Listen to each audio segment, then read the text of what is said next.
A figura mostra a foto de um circuito elétrico elementar, com um gerador, um receptor, também chamado de carga, e um interruptor. Porém, os circuitos não costumam ser representados por fotos, mas sim por seus diagramas esquemáticos.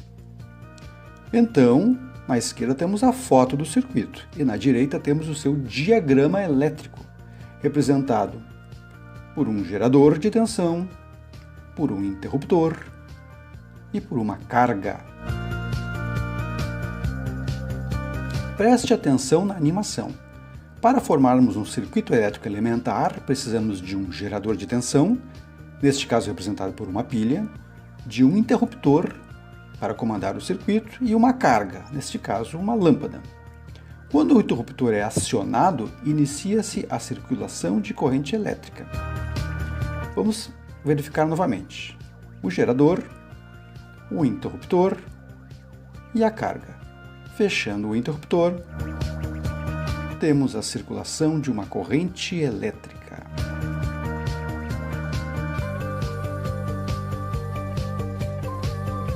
Fonte, interruptor, carga, corrente elétrica.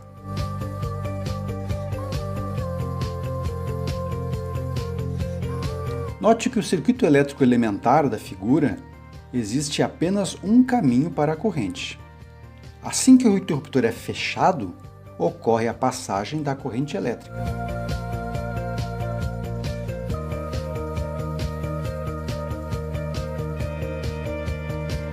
Observe na figura, ela mostra um circuito um pouco mais complexo que o circuito elementar. Ele é chamado circuito paralelo.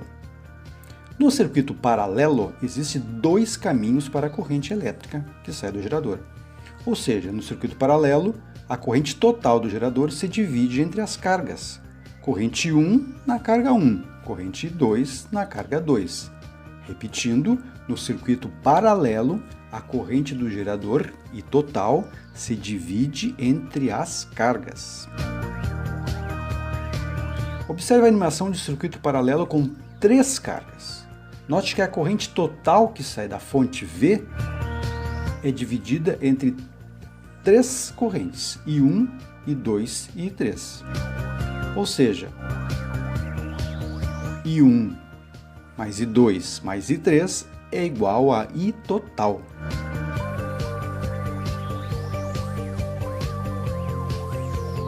No circuito paralelo, a corrente total do gerador se divide. Porém, a tensão nas cargas é igual à tensão da fonte.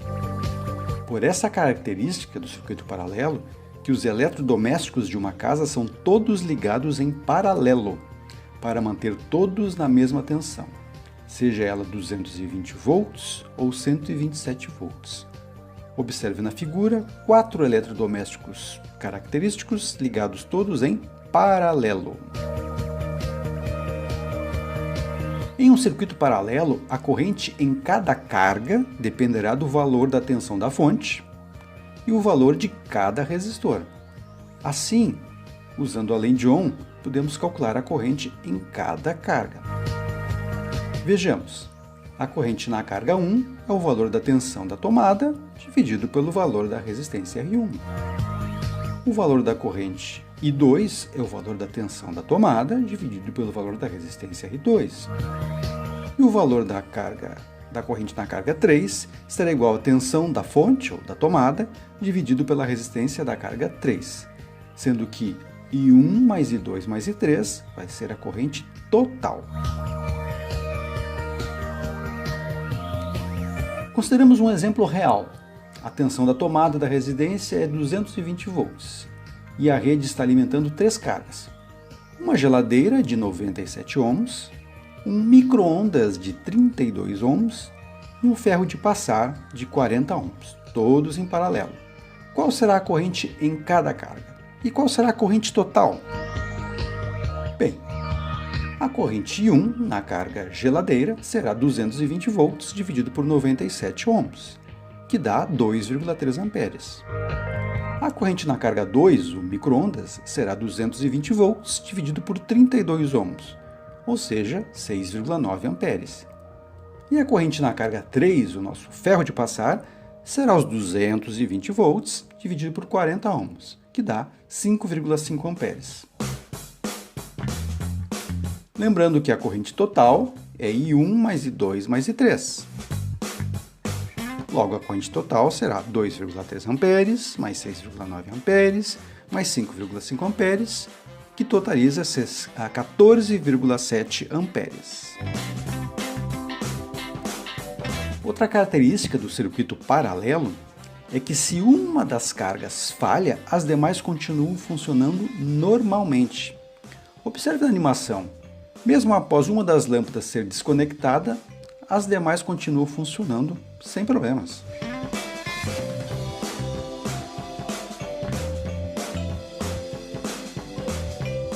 Outro tipo de circuito muito comum é chamado circuito série. Na figura temos um circuito série com 3 resistores. No circuito série, diferente do circuito paralelo, temos apenas um caminho para a corrente. Observe a animação que a corrente total que sai da fonte é a mesma corrente que circula nos resistores R1, R2 e R3. Ou seja, a corrente total é igual a IR1 mais igual a IR1, que é igual a IR2, que é igual a IR3. Repetindo, a corrente total é igual a IR1, que é igual a IR2, que é igual a IR3. Corrente total igual a corrente nas 3 resistências série. Observe essa outra animação.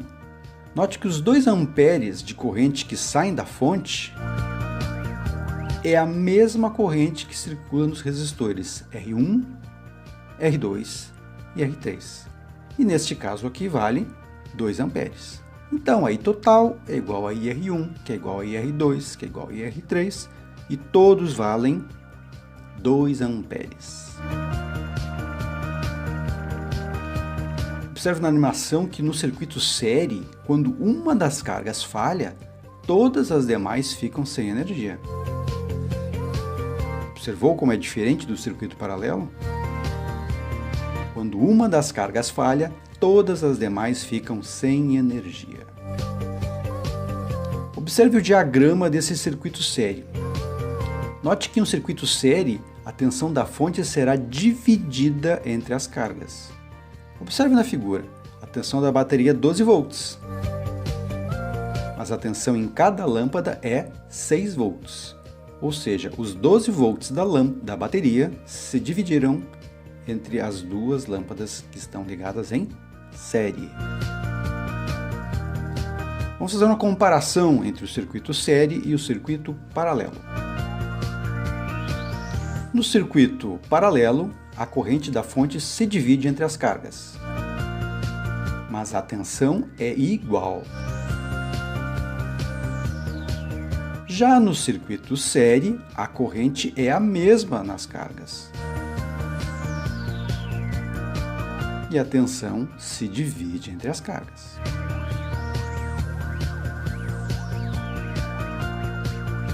Agora vamos comparar um circuito paralelo e um circuito série, utilizando 3 lâmpadas iguais. As 3 lâmpadas da esquerda estão ligadas em paralelo e são alimentadas por uma fonte de 220 volts. As 3 lâmpadas da direita estão ligadas em série e também são alimentadas por uma fonte de 220 volts. Observe como as 3 lâmpadas ligadas em paralelo brilham mais do que as 3 lâmpadas ligadas em série. Pense um pouco. Por que isso acontece?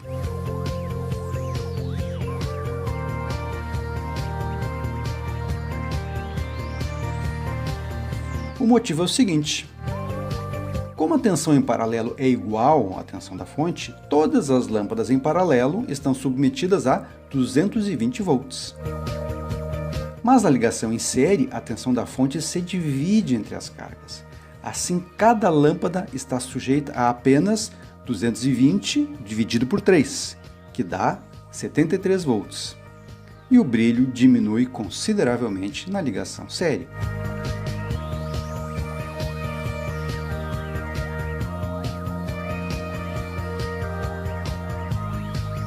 Mais uma vez, a diferença do circuito paralelo e série.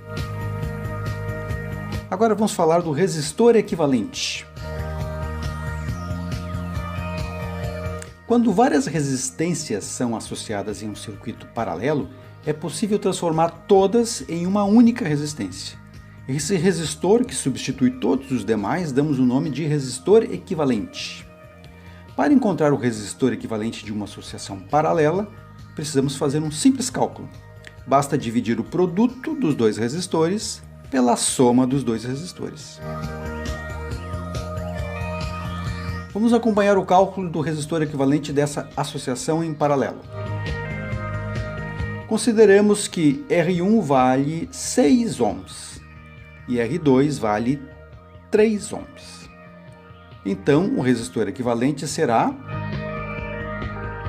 6 vezes 3 dividido por 6 mais 3, ou seja, 18 dividido por 9, ou 2 ohms. Então, um resistor de 6 ohms ligado em paralelo com um resistor de 3 ohms equivale a um único resistor de 2 ohms. O estudante deve ficar atento ao fato que quanto mais resistores em paralelo, menor será a resistência equivalente. Quando várias resistências estão associadas em série em um circuito, também é possível transformar todas as resistências em uma única. Esse resistor, que substitui todos os demais, chama-se resistor equivalente. Para encontrar o resistor equivalente de uma associação série, basta somarmos os valores dos resistores. O resistor equivalente é R1 mais R2 mais R3. Vamos acompanhar o cálculo do resistor equivalente desta associação série, onde R1 vale 6 ohms, R2 vale 3 ohms e R3 vale 1 ohm. Para sabermos a resistência equivalente, temos que somar R1, R2 e R3. Ou seja, a resistência equivalente será 6 mais 3 mais 1, ou 10 ohms. Então, um resistor de 6 ohms ligado em série com um resistor de 3 ohms ligado em série com um resistor de 1 ohm equivale a um único resistor de 10 ohms. 6, 3, 1 equivale a um único de 10. O estudante deve ficar atento ao fato de quanto maior a quantidade de resistores em série, maior será a resistência equivalente. Representando em amarelo, na figura temos a associação paralela. E representando em verde, temos a associação série. Agora vamos abordar um assunto muito importante na eletricidade, a chamada lei de Ohm. Como já vimos, a diferença de potencial aplicada em um material condutor gera uma corrente elétrica. Também vimos que todo material apresenta uma certa resistência à passagem da corrente elétrica. A lei de Ohm diz que, quanto maior a tensão aplicada, maior será a corrente obtida. E, quanto maior a resistência do circuito, menor será a corrente. Na animação, a fonte de tensão, representada por uma pilha, é responsável pelo movimento dos elétrons. Quanto maior a tensão, maior o fluxo das cargas elétricas, ou seja, maior a corrente. Já a resistência atrapalha a movimentação da corrente elétrica. Quanto maior a resistência, menor será a corrente elétrica. Matematicamente, a lei de Ohm é definida por três equações. V é igual a R vezes I, R é igual a V dividido por I e I é igual a V dividido por R. Com a lei de Ohm, podemos calcular tensão, resistência e corrente muito facilmente. Vejamos este exemplo. Se a resistência de uma lâmpada vale 484 ohms e a corrente que a percorre vale 455 miliamperes, qual deve ser o valor da tensão que está aplicada sobre a lâmpada? Podemos calcular a tensão sobre a lâmpada simplesmente multiplicando o valor da resistência da lâmpada pela corrente que percorre a lâmpada. Ou seja, 484 ohms vezes 0,455 amperes gera uma tensão de 220 volts. Este é o valor da tensão que alimenta a lâmpada. Outro exemplo. Se a tensão da lâmpada é 220 volts e a corrente que percorre é 455 miliamperes, qual será o valor da resistência da lâmpada? Podemos usar a equação R é igual a V dividido por E. Neste caso, 220 volts dividido por 0,455 amperes gera 484 ohms. Mais um exemplo.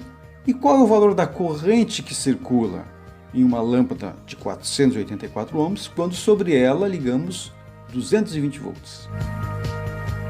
Para encontrar esse valor, basta dividir a tensão pela resistência. No nosso caso, 220 volts dividido por 484 ohms dá um resultado de 0,455 amperes.